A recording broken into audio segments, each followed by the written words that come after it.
Ustvarjalci oddaje Ambienti smo veseli in hvaležni za vsak dom, ki nam ga lastniki odprejo. Ampak tu in tam je naša radovednost še večja, sploh ko gre za dom, kot ga bomo spoznali zdajle. Hiša v Ajdovščini navdušuje tako s skladnostjo kot z izvirnimi rešitvami.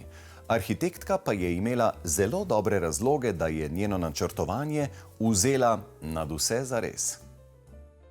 Spoznajmo tole čudovito hišo visoke estetike in visoke funkcionalnosti.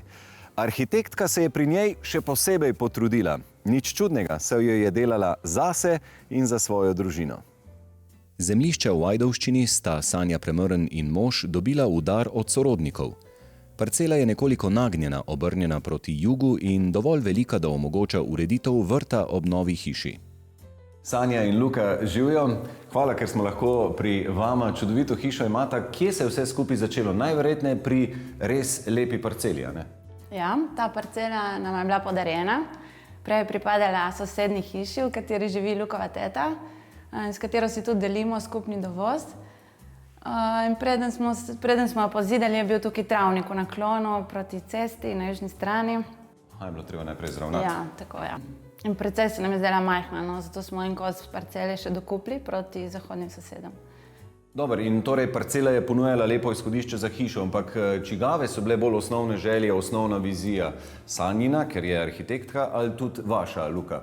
Ideja je bila tako, da Sanja naredi, kar se njej zdi optimalno. Je pa tudi jaz sem hotel imeti neko besedo, se pravi, če meni ne bi bilo všeč, se ne bi s tem strinjal. Njemu je bila najbolj pomembna stvar, da je kolesarnica dovolj velika za njegovih N+1 koles. To je bilo bistveno. Med prvimi vtisi o hiši je ravna streha. Fasada ponuja zelo skladno in svežo kombinacijo ometanih, kamnitih in odprtih površin.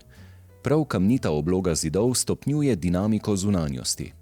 S tem, da pri kamniti fasadi ne gre zgolj za oblogo, samo za... Ja, tukaj smo malo zakomplicirali, ker nismo hoteli lepljene klasične kamnite fasade. Smo želeli kamen v debelini, vsaj 10 cm. In taka fasada je potem potrebovala svoj temelj, potrebno je bilo sidrati v steno in še toplotnim mostovom smo se mogli izogniti, tako da sta bila pol kamnoseka tukaj, kar je na 8 mesecev in to klesala. Ste se odločili za klasično gradnjo opeke. Je imela tle burja, ki je točno tukaj verjetno najmočnejša, je imela kaj zraven? Ne, sam cena. Po pravici res sam cena, ja, če ne bi navršli ceno, sam. Pritličje je ukopano, se pravi, ta del bi tako ali tako moral biti klasično urejen betonski. Velike okenske odprtine v tej hiši prispevajo k odprtosti, svetlosti prostorov in celo k manjši porabi energije za ogrevanje ter hlajenje. V zadnjih letih so se želje arhitektov kot projektantov šle v to smer, da želijo visoke dimenzije elementov, čiste linije, čiste poglede, vitke profile in tudi proizvajalci smo se tem željam odzvali. Poseben poudarek dajemo sodelovanju z arhitekti in projektanti, kjer nam naše službe v razvoju, prodaji, tehnični službi in seveda monterske ekipe nudijo celoten suport skozi vse faze gradnje, se pravi od načrtovanja, izbire in izvedbe stavbnega pohištva. Na kaj mora danes človek biti pozoren pri izbiri oken? Zavedati se je potrebno, da tehnične značilnosti oken, kot so širina, višina in posledično teža, vplivajo na omejitve okovja, ki jih moramo kot proizvajalci pri izdelavi stavbnega pohištva upoštevati.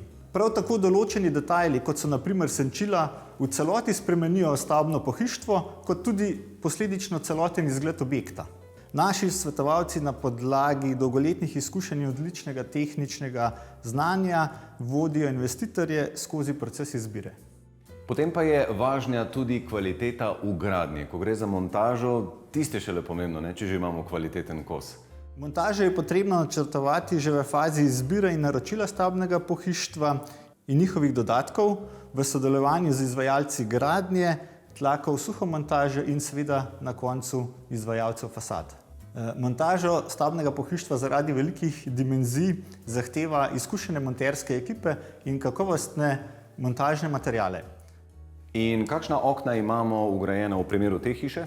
V primeru te hiše imamo vgrajena les-aluminij kombinacijo oken Se pravi, na zunanji strani aluminijasta obloga, na notranji strani pa beljeno smreko. Konkretno v tem objektu so vgrajena nadstandardna okna višine 280 cm, drsne stene z nizkimi pragi, kjer je v bistvu prag v notranjosti, tlak v notranjosti in zunanjosti dejansko enak. Vse zasteklitve so troslojne, poseben poudarek pa bi dal fiksnim zasteklitvam, ki so izvedene v panoramik izvedbi, se pravi v brezokvirni izvedbi, tako da nam omogočajo čisto linijo in lep pogled. Sprehodimo se po hiši in odkrijemo, kako živi Sanjina in Lukova družina. Ko vstopimo v hišo, je prva stvar, ki jo vidimo, velika vgradna omara, ki služi za shrambo vse garderobe.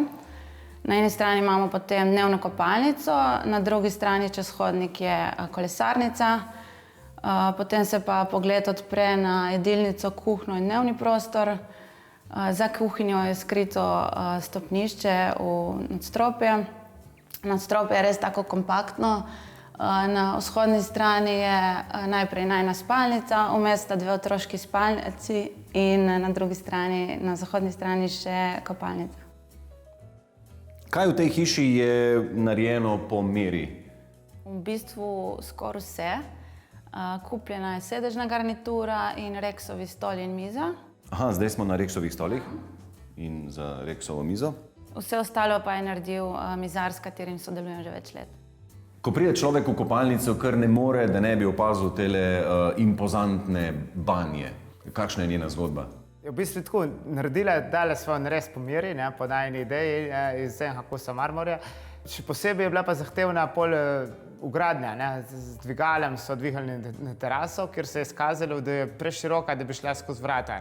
Se pravi, smo jo obrnili zunaj in po takih kovinskih ceveh smo jo zavalili v bistvu po hodniku do kopalnice.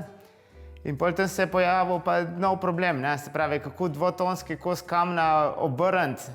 In so z nekimi, pač v strop se je zavrtalo neke take vijake, ko lahko ful dosti nosijo, in pol so z nekimi dvigali, ko jih sicer uporabljajo za prašiče obesiti, so pač s tem dvigali in dali na svoje mesto. Ampak a se isti kamen ponovi tudi pri umivalnikih in pri kuhinjskem pultu? Ja, enak kamen. Iz enaka kamna so tudi umivalniki, kuhinjski pult in tudi tla v kopalnici.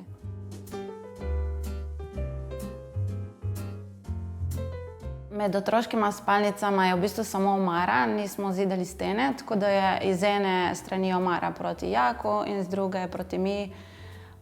In ta omara se zapira z velikimi drsnimi vrati. Vajna spalnica? Najina spalnica se odpira proti tej krasni terasi, ki jo sicer premalo izkoriščamo, ampak jo še bomo, upam. Zaenkrat. Ja. In na drugi strani je pa malo večja kopalnica in to je to.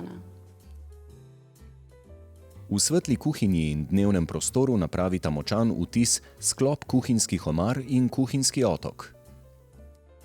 Za monolitnim sklopom kuhinjskih omar se skriva elegantno, preprosto stopnišče. Prvo je bilo planirano v bistvu betonsko stopnišče, potem pa, ko smo že hišo začeli zidati, se mi je zdel ta prostor tako malo utesnjen mogoče. In zato sem se pol odločila za te lebdeče stopnice, da deluje vse bolj odprto. Kako se v tej hiši ogrevate oziroma hladite?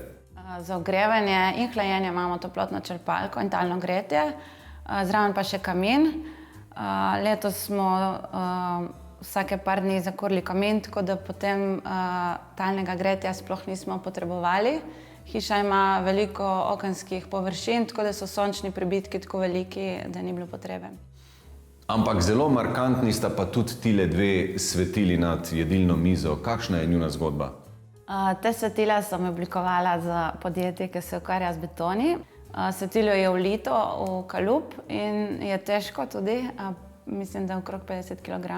Tukaj smo dali dve svetili, zato da malo zapolni ta kot in da lepo zaključi to Rexovo mizo. Sanja, kot arhitektka ste že narisali toliko in toliko hiš za druge. Kako je potem delati zase? Kje ste si lahko izpolnili neke želje, neko svojo vizijo, ki je morda pri drugih niste mogli? Eni pravijo sicer, da je težje risati zase, delati hišo. Meni se je zdelo pa kar precej lažje, ker eno osebo preskočiš, tako da sem si lahko malo več stvari privoščila. Predvsem pri notranji opremi sem si dala duška in sem res brala stvari, ki so mi všeč.